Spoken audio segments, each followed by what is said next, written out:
Auriculaire donne la parole aux autrices de bande dessinée.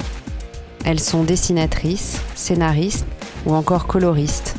Elles sont engagées, féministes et se sont emparées de tous les genres de la bande dessinée. Non, les femmes ne font pas de la BD girly. Elles font de la bande dessinée. Et si nous écoutions ce qu'elles ont à dire ?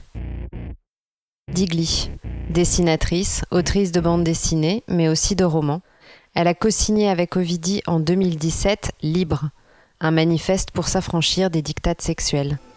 Féministe et militante, elle nous raconte ce qui l'a conduite à s'engager et ses aspirations. Alors, aujourd'hui, je reçois Digli. Bonjour Digli, merci d'avoir accepté mon invitation. Qu'est-ce que tu peux nous expliquer rapidement ou plus longuement d'ailleurs, ton parcours, tes études et ce qui t'a amené à la bande dessinée ? Alors, mon parcours, donc j'ai fait un bac littéraire, anglais, art plastique et j'ai eu mon bac à 17 ans et en fait à ce moment-là j'hésitais entre des études littéraires ou des études dans le dessin. Et donc j'avais deux écoles rêvées en tête, c'était soit Hippocagne pour la littérature, soit Émile Cole qui est une école de dessin privée à Lyon qui est soi-disant une école d'excellence, enfin. Et comme je vivais à Lyon, donc voilà exactement. Du coup j'ai envoyé mes dossiers pour les deux écoles et j'ai été acceptée à Émile Cole, donc ce qui était inespéré. Donc je suis arrivée à Émile Cole à 17 ans et je suis sortie diplômée donc en 2009. Et en fait, le lien à la BD, il s'est fait pendant l'école, c'est-à-dire que déjà c'était une des matières que je préférais, puisque c'est une matière dans laquelle je pouvais écrire. Donc je pouvais être jugée sur autre chose que juste mon dessin. Et ça me faisait beaucoup de bien. Et en 2007, en fait, donc ça faisait 1 an et demi, 2 ans que j'étais à l'école, j'ai ouvert mon blog. Et j'ai ouvert mon blog pour avoir un espace à moi et justement pouvoir faire des petites scénettes racontées, écrites, ce que je ne pouvais pas forcément faire toujours à l'école. Et c'est ce blog-là qui, en fait, donc je m'exprimais par petits strips où je me dessinais, c'était comme un journal dessiné, et c'est ça qui m'a fait connaître. Et finalement, je suis arrivée dans la BD bizarrement, en me disant toujours que je ne ferais jamais de BD. Moi, je voulais être illustratrice. Ma mère bossait dans la pub, je savais ce qu'était le métier de l'illustration, j'avais envie d'être illustratrice. Mais j'avais quand même envie d'écrire, donc finalement la BD c'était un bon compromis et en fait on est venu, les marabouts est venu me proposer d'éditer mon blog en BD et c'est ça qui m'a fait franchir le cap. De moi-même, je sais pas si j'aurais proposé un projet de BD, je ne sais pas. D'accord, c'était vraiment les réseaux sociaux, le blog qui t'a conduit progressivement. Oui, parce vers qu'à la bande l'époque, dessinée. il n'y avait pas de réseaux sociaux où moi j'étais très peu dessus. J'avais ma page Facebook, je l'ai ouverte très tard. C'était vraiment la communauté du blog, les gens qui se lisaient, qui se renvoyaient les uns vers les autres. C'est vraiment ça qui m'a fait connaître. Et c'est vrai qu'à l'époque, cette petite bulle comme ça de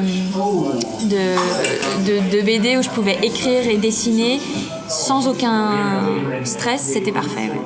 D'accord. Et donc, pendant tes études, quand tu étais à l'école, puisqu'on en a parlé un peu tout à l'heure en préparant tu sais déjà. Je sais déjà. Tu me disais que tu avais ressenti en tout cas quand tu étais à l'école un certain sexisme, enfin des réflexions un peu qu'on pourrait qualifier de sexiste vis-à-vis du fait que tu étais une femme, de ton travail, de tes aspirations. J'étais une fille, je le suis toujours, et en plus j'étais féminine, ce qu'on appelle féminine. C'est-à-dire que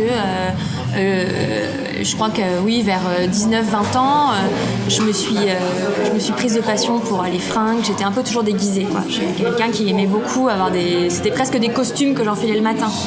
Et puis j'avais l'excuse d'être en art, donc finalement on laissait tout passer.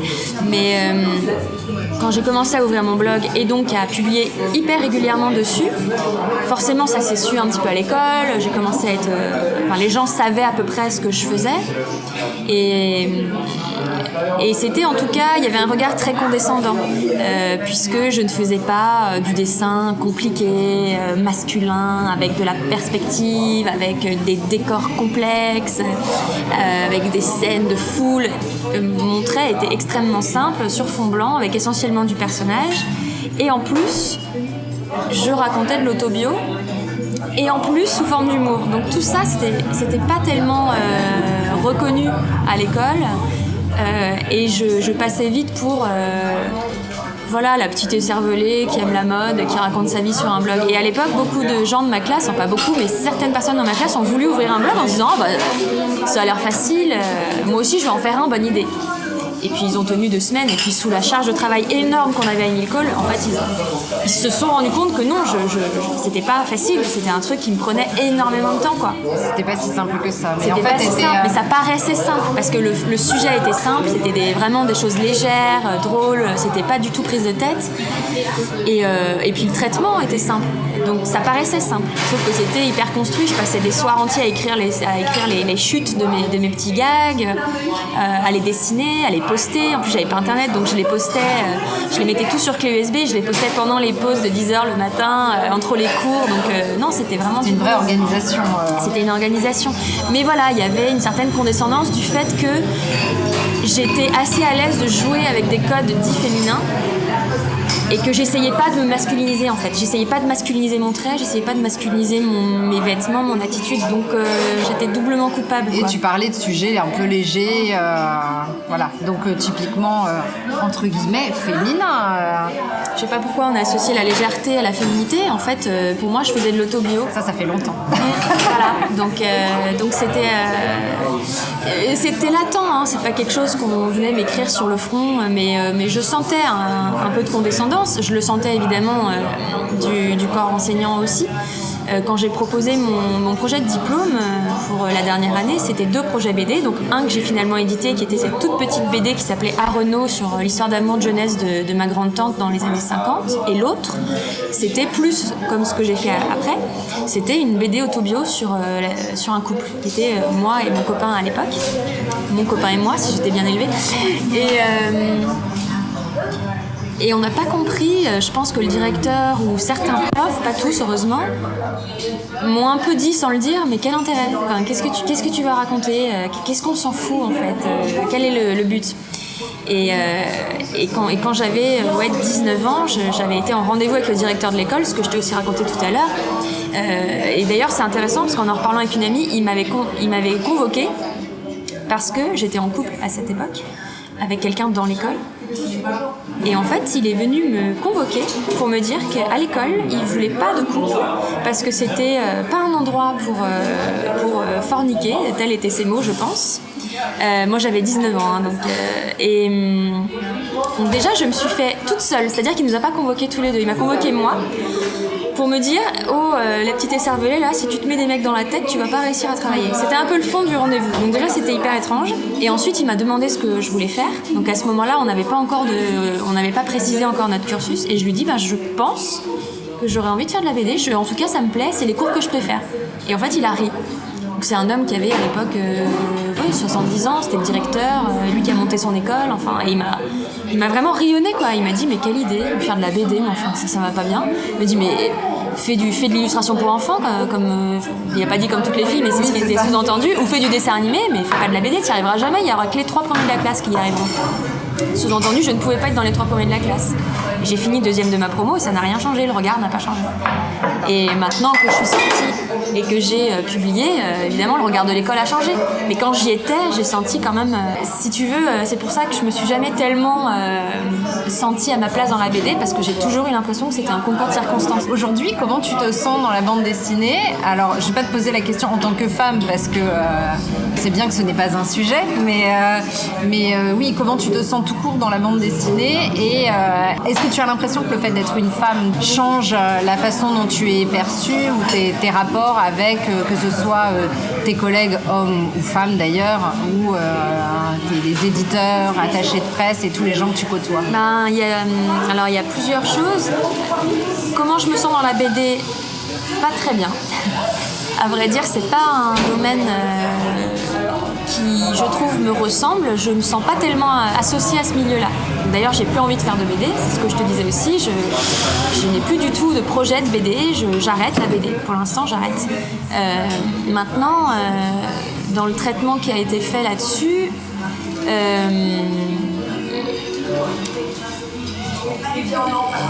Oui, j'ai ressenti énormément le fait qu'être une femme était un sujet, pour le coup. C'est-à-dire que toutes les questions qu'on a pu me poser, c'est un petit peu annulé maintenant, mais je parle vraiment du départ, les 4-5 premières années où j'ai publié, et où du coup j'avais beaucoup de médiatisation, j'étais vraiment...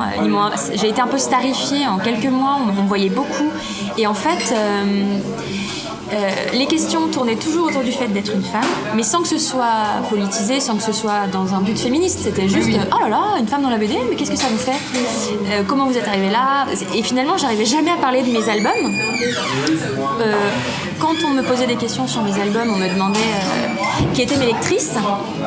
Et sachant qu'avec la langue française actuelle, quand on dit lectrice, ça sous-entend 0 homme, je leur disais, donnez-leur un peu de crédit quand même. Je ne parle pas qu'à des femmes, mais on pensait, et comme très souvent on le pense, que comme j'étais une femme et que je parlais de sujets dits de femmes, ou en tout cas de ma vie de femme, je pouvais être lue que par des femmes. Donc je reprenais les journalistes en disant dites mes lecteurs, parce que même s'il y a un mec pour 2 millions de femmes, on dira mes lecteurs, donc prenez le risque. Et puis ce que j'ai constaté aussi, c'est qu'il y a être une femme dans la BD, et puis il y a faire de l'humour sur notre propre vie de femme. Alors là, c'est le summum, et on se fait vraiment taper dessus. Et j'ai vu le changement quand j'ai commencé à parler de projets différents, qui n'étaient pas donc autobiographiques, qui n'étaient pas humoristiques, et qui n'étaient pas, entre guillemets, légers. Et où on est venu, alors des collègues dans la BD, des éditeurs, des gens du milieu de la BD sont venus me dire, ça faisait 8 ans que je publiais, ils sont venus me dire ah ça y est, enfin un projet intéressant. Et du coup, comment moi dans tout ça, je pouvais me réjouir de là où j'en étais. Je n'ai pu me réjouir de ce succès que très tard. Et j'ai appris à me dire à moi-même, écoute, t'as publié ta première BD à 21 ans, elle s'est vendue à plus de 50 000 exemplaires, t'as le droit de prendre 2 secondes et de te dire j'ai réussi un truc. Ouais, mais c'est très intéressant parce que d'autres autrices que j'ai rencontrées m'ont justement parlé de ce problème, et c'est vraiment quelque chose de récurrent, de légitimité en fait. Les femmes qui se sentent pas légitimes et qui pourtant ont publié, ont de la presse, ont un succès et ne se sentent toujours pas légitimes en tant qu'autrice de bande dessinée. Et voilà, c'est vraiment un sujet récurrent. Ouais, mais il y avait de ça, il y avait un peu de ça, parce qu'en même temps on est tellement présenté comme toujours un truc un peu écervelé qu'on a du mal à se rappeler qu'on a travaillé pour le faire. Moi j'ai du mal je me suis forcée à me rappeler que j'ai passé toutes mes nuits étudiantes à dessiner pour mon blog, à contacter des autres dessinatrices pour comprendre comment elles travaillaient, à rencontrer des gens, à poster très régulièrement, à répondre aux commentaires. En plus donc de mon diplôme et de mon travail, puisque je publiais déjà un tout petit peu quand j'étais étudiante, donc j'ai vraiment tout fait en même temps, et ça je m'en rends compte maintenant. Donc il t'a fallu 8-9 ans pour... Ouais, je pense. En tout cas, bien 5 ans. Les 5 premières années, donc j'ai publié une BD par an pendant 5 ans. J'ai pas eu le temps de réfléchir. On venait me chercher avant même que je sollicite pour un projet. Donc j'avais toujours l'impression qu'en plus, c'était pas grâce à moi, puisque c'est un éditeur ou une éditrice qui était venu me proposer un projet. C'était jamais de mon initiative propre. Donc voilà, la légitimité, oui, c'était très long. Tu es engagée, tu es féministe, vous avez sorti avec Ovidie un très bon livre il y a peu de temps. Du coup, pareil, comment te sens-tu du coup en tant que femme dans la bande, enfin pas au-delà de la bande dessinée, mais dans la société actuelle? Est-ce que tu as l'impression que la bande dessinée, du coup, n'est qu'un petit microcosme qui reproduirait l'ambiance de actuelle Oui. Je ne trouve pas que le milieu de la BD soit plus sexiste que n'importe quel autre milieu. En fait, tous les milieux sont des branches du tronc principal qui est notre société, qui est patriarcale, qui est sexiste. J'ai jamais pensé à être dans un milieu plus sexiste qu'un autre. Mais c'est vrai que statistiquement, la BD, jusqu'à il y a encore 15 ans, 10 ans, c'était très très masculin. Les auteurs de BD étaient essentiellement masculins, les femmes avaient beaucoup de mal à être visibles, donc on est un peu arrivé dans un bain de couilles, quoi. On est arrivé là, en plus on était jeunes, Enfin, moi, j'étais hyper jeune, mais même Pénélope, Margot, on était quand même... on avait toutes moins de 35 ans. Donc, ça a vachement énervé. J'ai senti une espèce de colère et puis de volonté de nous humilier, de volonté de nous rabaisser, de nous faire comprendre que ce qu'on faisait, c'était inutile. Alors que... quelqu'un comme Boulet, par exemple, qui cartonne aussi, qui vendait des 100 000 exemplaires de ses bouquins, ne souffrait jamais de ça. On ne venait pas lui dire ni qu'il faisait de la BD de mec, ni qu'il faisait une BD de de toute façon, tu vois, on parle de BD girly, mais t'as pas l'équivalent masculin. Voilà. On parle pas de BD boyish, par exemple. Ce terme n'existe pas. C'est ce que je réponds aux journalistes quand ils me disent mais qu'est-ce que vous pensez du terme girly? Je dis c'est juste un terme marketing. Et c'est un terme qui n'a pas de sens. Et en plus, il est très souvent utilisé pour de la condescendance. On dit rarement dans un article qu'il est girly en ayant des bonnes intentions. Et pour moi, je faisais de l'autobiographie humoristique. Voilà, c'était ça mon genre de BD. Et Boulet faisait de l'autobiographie humoristique. Mais pourtant, lui, c'était de la BD. Voilà, c'était super. Et nous, on faisait des trucs de pintade. Voilà. Donc... je sais plus quelle était la question d'ailleurs. La question c'était du coup comment tu te parles. Est-ce que tu as l'impression que la bande dessinée, j'ai l'impression que c'est une extension. Une extension Et moi aujourd'hui, j'ai mis longtemps aussi à me sentir légitime dans le féminisme parce qu'on n'arrive pas comme ça dans un milieu militant en ouvrant la parole, en prenant la parole tout de suite sans savoir. Moi j'ai eu besoin de vachement lire. Me confronter à certaines opinions, écouter beaucoup les autres pour faire le point parce qu'il y a beaucoup de sujets. Mais aujourd'hui, j'ai vraiment... En fait, je me dis, j'ai la chance d'avoir une plateforme pour m'exprimer avec des gens qui lisent, des gens qui suivent. Donc, je peux plus ne pas profiter de ça, en fait. Je peux plus ne pas emmener mes sujets et ne pas emmener mes projets vers une réflexion un peu plus féministe, c'est sûr. En fait, mes projets font partie inhérente de ma vie.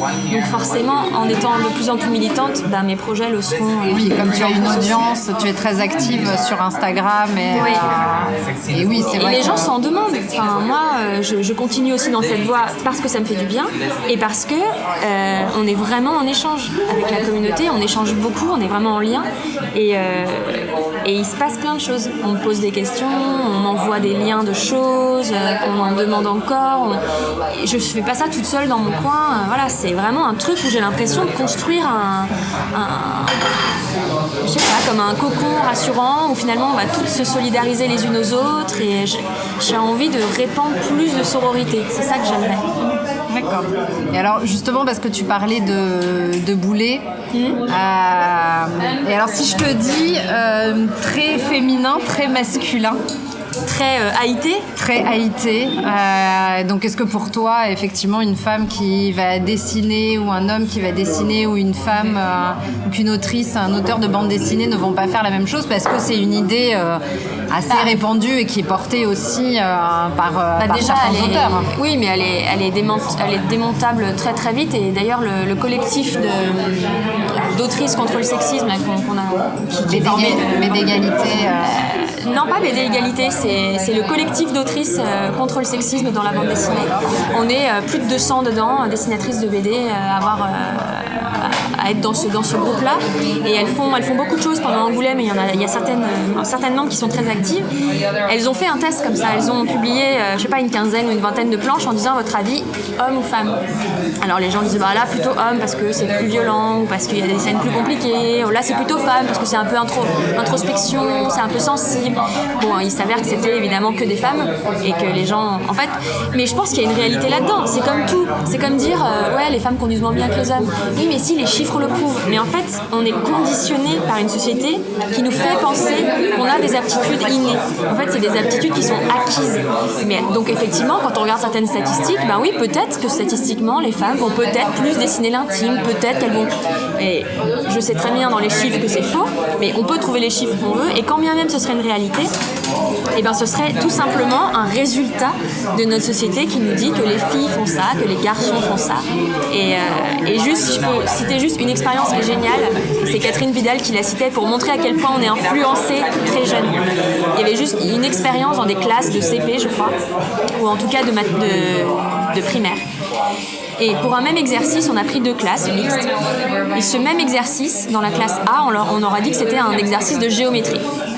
Et dans la classe B, on leur a dit que c'était un exercice de dessin. Et ben dans la classe pour laquelle on a dit que c'était un exercice de géométrie, les garçons l'ont mieux réussi.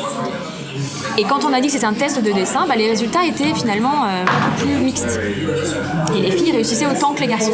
Et ça montre à quel point du moment où on pose le mot géométrie, mathématiques, hop, les filles instinctivement se disent « Ah putain, je vais pas y arriver, c'est un truc de garçon ». Parce que quand les parents répètent, les profs, tout ça, en fait on est construit par des schémas. Donc oui, il peut en ressortir parfois des vérités qui ne sont pas bonnes à prendre, puisque c'est des vérités c'est une construction. C'est pas parce qu'on est avec un sexe féminin qu'on va avoir tel comportement. Notre cerveau n'est pas fait pour faire des mathématiques ou de la géométrie. Et en plus, on a bien vu que le cerveau, en fait, il est extrêmement mobile, il peut apprendre énormément de choses. Donc, il n'y a rien qui soit, inchangeable et immuable, rien. Donc les comportements qu'on a, c'est juste des comportements d'imitation. On imite des modèles, c'est tout. Non, nous ne naissons pas avec un cerveau différent. Je vous conseille de regarder Catherine Vidal et son TED « Le cerveau a-t-il un sexe ?» Moi, ça m'a changé la vie. Je me suis dit, ça y est, j'ai enfin des arguments d'une scientifique pour contrer tout ça, quoi. Mais alors justement, tu parlais du collectif et moi je pense aussi à ce qui s'est passé au festival à Angoulême en 2016. Et du coup, moi ça m'a donné l'impression en tout cas qu'il y a eu une espèce de prise de conscience à ce moment-là. Est-ce que toi, tu penses qu'on peut dire qu'il y a eu un avant 5 janvier 2016 et un après 5 janvier 2016 ? Moi je suis méfiante sur tout ça quand même. Parce que déjà, on n'en a parlé que du moment où Riyad Satouf a dit qu'il allait boycotter le festival et ne pas venir. Il y avait plus de 50 nanas qui s'étaient exprimées sur le truc, mais il en suffirait d'une. Hein. Mais non, on était plus de 50 à dire que c'était pas normal. Myriam Mal avait posté le matin même. On était vraiment... on a beaucoup à dire, il y a un problème. Et les médias ne se sont emparés de l'info qu'à partir du moment où un homme a parlé. Donc déjà, ça c'est un problème. Et c'est pareil, peu importe. Mais en tout cas, ça c'était un problème. Et ensuite, cette année, il n'y a pas non plus, j'ai pas les chiffres en tête, mais il n'y a pas un nombre de nanas à faire sauter sur les tables. Et en plus, les réponses qui ont été faites j'ai oublié son nom, justement du directeur du festival. J'ai oublié son nom. Franck Bondou. Oui, voilà. Bondou. Je porte pas bien son nom. Eh bien, c'était terrible parce que en fait, il a menti. Il a expliqué que on lui avait fait passer une liste, ce collectif d'autrices, qu'on lui avait fait passer une liste d'autrices, mais qu'aucune d'elles n'était digne de recevoir le prix, ce qui était faux. On n'avait pas fait passer de liste. Enfin voilà. En fait, les gens, il y a peut-être un avant-après dans le sens où heureusement il y a eu une coercion et ça a été dit et ça a été validé que ce n'était pas normal. Est-ce que franchement ça va faire changer ? Pour l'instant, je suis mitigée. J'attends de voir. Donc toi, t'as pas l'impression qu'il y a des choses qui ont bougé depuis, parce que ça va faire 2 ans maintenant. En janvier, ça fera. Oui, en janvier, ça fera 2 ans. Ouais. 2 ans, ça laisse quand même le temps de faire un peu de choses. Toi, t'as pas ressenti. Mais pas si vite. Mais non, parce que les gens, ils ont bougé parce qu'ils avaient tous les médias braqués sur eux, pas parce qu'ils ont trouvé que c'était pas normal. Et si les choses ont évolué, c'était juste pour ne pas salir l'image du festival. Mais au final, est-ce qu'il y a eu plus d'autrices cette année ? Est-ce qu'ils ont repensé les choses ? Est-ce que le festival a changé d'univers ? Est-ce qu'il y a eu des choses qui ont été pensées ? Est-ce qu'il y a eu des ateliers autour de ça Non, rien, absolument rien. Donc tu parlais du collectif. Donc vous êtes un peu plus de 200 aujourd'hui. Oui, je crois maintenant on est bien plus. Ouais. Ce qui est quand même beaucoup, tu vois. On regarde et au final, on a quand même le sentiment que toutes ces autrices ne sont pas vraiment visibles aujourd'hui. Donc pour toi, il n'y a pas les choses. Est-ce que tu penses que tu penses que les choses vont bouger quand même ? Ça bouge dans le sens où ça devient de plus en plus difficile d'être ouvertement sexiste. Voilà, être ouvertement sexiste, on peut être tellement épinglé rapidement par les réseaux sociaux que ça commence à faire un peu, ça commence à dissuader un petit peu certains systèmes. Mais le problème, c'est que ça se fait de manière latente et de manière cachée. Donc on va peut-être moins rire d'une femme ou moins ouvertement supprimer les femmes de certaines catégories. Mais je pense que ça prend plus de temps que ça pour bouger. Mais oui, il y a quand même eu un petit pas en avant. Et puis on est beaucoup en plus à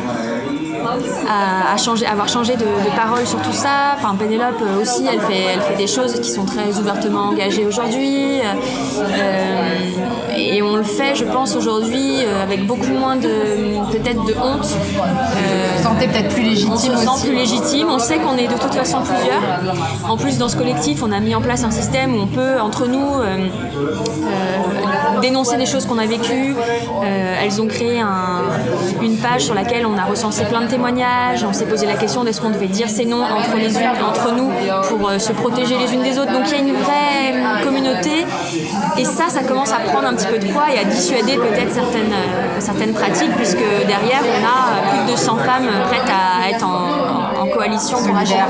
Écoute, je te remercie beaucoup Digli. Et puis du coup tu me disais que voilà, toi, c'est ce que tu disais au début, que tu pensais quitter en tout cas temporairement la bande dessinée, malheureusement pour nous. Oui, mais je publierai toujours, mais sous d'autres formes, ce ne sera pas de la BD.